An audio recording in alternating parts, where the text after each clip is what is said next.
Ce samedi 1er juillet, TFX va diffuser un numéro de chronique criminelle consacré à l'affaire Isabelle Mossé. En 2013, cette mère de famille d'une quarantaine d'années, avait été retrouvée morte, poignardée de plusieurs coups de couteau.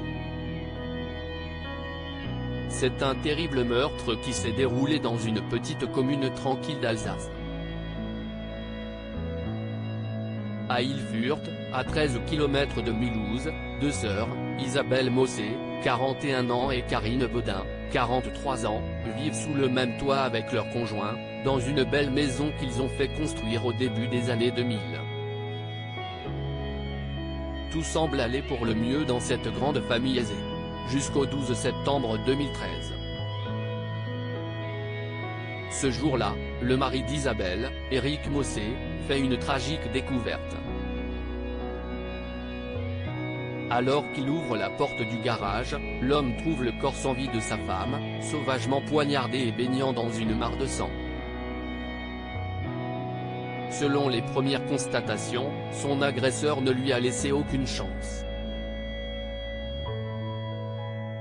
Les enquêteurs vont alors explorer la piste d'un cambriolage qui aurait mal tourné, mais au fur et à mesure, ils vont se rendre compte qu'il n'y a eu aucune effraction et tout, dans la maison, fait penser à une mise en scène.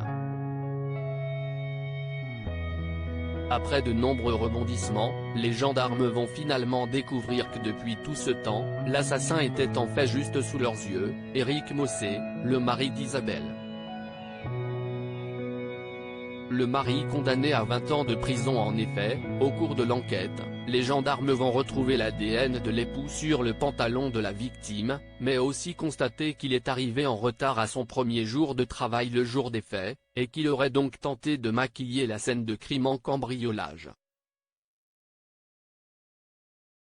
Défendu tout au long de son procès par l'ancien avocat Éric Dupond-Moretti, Éric Mossé a finalement été reconnu coupable du meurtre de sa femme et condamné à 20 ans de prison par la cour d'assises du Haut-Rhin en 2017.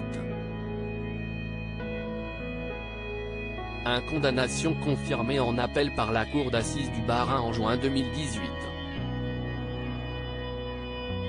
Incarcéré depuis 2014, Éric Mossé a toujours nié être l'auteur des faits.